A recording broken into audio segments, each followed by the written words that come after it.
नमस्कार, good morning, सुप्रभात। स्वागत है आपका आपके पसंदीदा personal finance bulletin money morning में। मैं हूं आपके साथ मीनू शर्मा, लेकर हाजिर हूं आपके लिए आपकी जेब और जिंदगी पर असर डालने वाली तमाम बड़ी खबरें। तो चलिए फटाफट शुरू करते हैं इस बुलेटिन में खबरों का सिलसिला।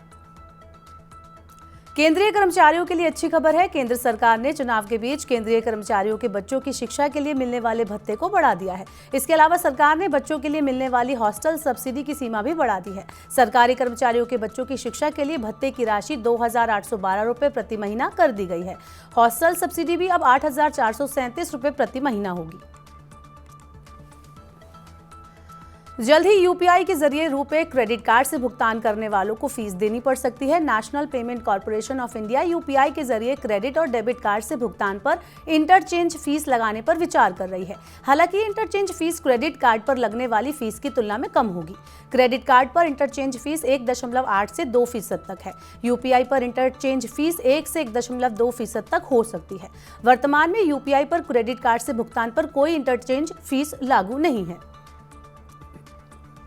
भारतीय रिजर्व बैंक ने बैंकों और वित्तीय संस्थानों को ब्याज वसूलने में अनुचित तौर तरीके न अपनाने का निर्देश दिया है। इसके अलावा आरबीआई कर्ज वसूलने पर अतिरिक्त शुल्क को लौटाने का भी आदेश दिया है। आरबीआई को ऋणदाताओं से ब्याज वसूलने में कुछ अनुचित गतिविधियां पता चली थी।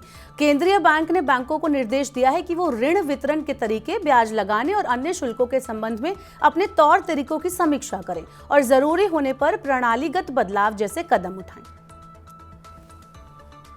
सरकार डीजी यात्रा ऐप का विस्तार करने जा रही है। नई योजना के तहत 2025 के आखिर से पहले डीजी यात्रा ऐप इंटरनेशनल यात्रियों के लिए भी उपलब्ध होगी। इस ऐप की मदद से सारे काम किए जा सकेंगे। डीजी यात्रा ऐप में चिप वाले ई पासपोर्ट को इंटीग्रेट किया जाएगा। इससे वेरिफिकेशन आसान होगा। ऑटोमेटिक डिपार्चर और अराइवल इमिग्रेशन में कम समय लगेगा, जिससे यात्रियों के समय की बचत होगी। कंस्ट्रक्शन कॉस्ट बढ़ने के कारण रियल एस्टेट कंपनियां घरों के दाम बढ़ाने की तैयारी कर रही हैं। जेएलएल की हालिया रिपोर्ट के मुताबिक 2023-24 के दौरान पूरे देश में कंस्ट्रक्शन कॉस्ट करीब 6% बढ़ी है। इस वजह से बिल्डर अब अपने प्रॉफिट और ग्राहक की जरूरतों के बीच बैलेंस बनाने के लिए नई प्राइसिंग रणनीति पर काम कर रहे हैं, क्योंकि कंस्ट्रक्शन कॉस्ट बढ़ने में रियल एस्टेट कंपनियों के खर्च में बहुत ज्यादा वृद्धि हो चुकी है। कोरोना के बाद शहरों में बड़ी किराए वाले घरों की मांग ने रेंटल यील्ड को बढ़ा दिया है। बेंगलुरु, मुंबई, गुरुग्राम जैसे शहरों में रेंटल यील्ड 4% के ऊपर चली गई है।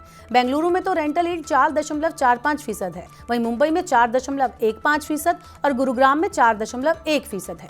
प्रॉपर्टी कंसल्टेंट एनारॉक की रिपोर्ट के मुताबिक दिसंबर तिमाही के मुकाबले मार्च तिमाही के दौरान प्रमुख शहरों के कुछ चुनिंदा इलाकों में किराए में जोरदार बढ़ोतरी हुई है, जिस वजह से रेंटल यील्ड बढ़ी है।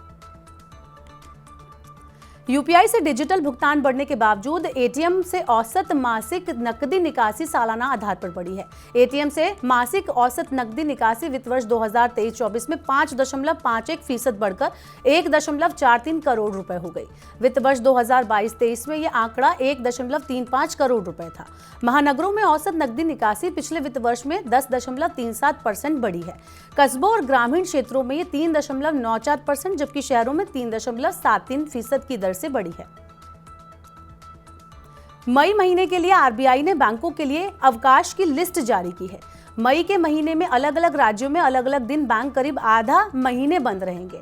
1 मई को मजदूर दिवस के कारण मुंबई, बेंगलुरु, चेन्नई, गुवाहाटी, हैदराबाद, कोची, कोलकाता में बैंक बंद रहेंगे। 7 मई को लोकसभा चुनाव की वजह से अहमदाबाद, भोपाल, पणजी और रायपुर में बैंक बंद रहेंगे। 8 मई को रविंद्रनाथ टैगोर की जयंती के कारण कोलकाता में बैंक बंद रहेंगे। लड़कियों की शिक्षा से जुड़े खर्च पर अलग से टैक्स कटौती का प्रस्ताव है। चार्टर्ड अकाउंटेंट की शीर्ष संस्था आईसीएआई ने सरकार को यह प्रस्ताव दिया है। आईसीएआई ने टैक्स सिस्टम में लड़कियों की शिक्षा से संबंधित खर्चों की अलग से कटौती करने और ग्रीन एनर्जी प्रोजेक्ट के साथ स्किल डेवलपमेंट से जुड़ी इकाइयों को टैक्स प्रोत्साहन देने का प्रस्ताव रखा है। आईसीएआई ने नई सरकार के गठन के बाद पेश होने वाले पूर्ण बजट के पहले अपना प्रस्ताव सीबीडीटी को सौंपा है। चालू वित्त वर्ष में 2024-25 का पूर्ण बजट नई सरकार जुलाई में पेश करेगी। सरकार एमएसएमई के पेमेंट से जुड़े 45 दिन के नियम में राहत दे सकती है। ये नियम 1 अप्रैल 2023 से लागू हो चुका है। इस नियम में कई चीजें साफ नहीं है और ये बहुत सख्त है। इस वजह से कारोबारी इस नियम में रियायत देने की मांग कर रहे हैं। सरकार जुलाई में पेश होने वाले पूर्ण बजट में इसका ऐलान कर सकती है। सरकार एमएसएमई को किए जाने वाले भुगतान की सीमा बढ़ाकर 60 दिन कर सकती है। घर खरीदारों के लिए अच्छी खबर है। डेवलपर्स को अपने हाउसिंग प्रोजेक्ट्स के तहत दी जाने वाली सुविधाओं का विस्तृत विवरण और उनकी समय सीमा बतानी होगी। महाराष्ट्र के रियल एस्टेट नियामक महारेरा ने कहा है कि घर खरीदारों को ये स्पष्ट रूप से बताना होगा कि ये सुविधाएं उन्हें कब तक उपलब्ध होंगी। महारेरा ने हाउसिंग प्रोजेक्ट में गारंटी वाली सुविधाओं को लेकर अनिश्चितता खत्म करने के लिए ये कदम उठाया है। तो आज के मनी मॉर्निंग के बुलेटिन में फिलहाल के लिए इतना ही। अपने काम की जरूरी खबरें देखने और समझने के लिए सब्सक्राइब करें हमारे YouTube चैनल पर। वहीं इसके अलावा अगर आप मनी9 की ऐप पर पर्सनल फाइनेंस से जुड़ा कोई भी सवाल पूछना चाहते हैं तो आपको करना यह है कि स्टॉक से रिलेटेड सवाल पूछने के लिए, म्यूचुअल फंड हो, चाहे कि निवेश करने का सवाल हो या टैक्स से जुड़ा कोई सवाल हो, तो ये सारे सवाल आप सीधे एक्सपर्ट से कर सकते हैं सिर्फ मनी9 ऐप पर। नमस्ते दोस्तों, मेरा नाम अजय केडिया। अगर आपको कमोडिटी मार्केट में निवेश करना है या कमोडिटी से जुड़े कोई भी सवाल पूछने हो तो मुझसे पूछ सकते हैं, कभी भी कहीं भी।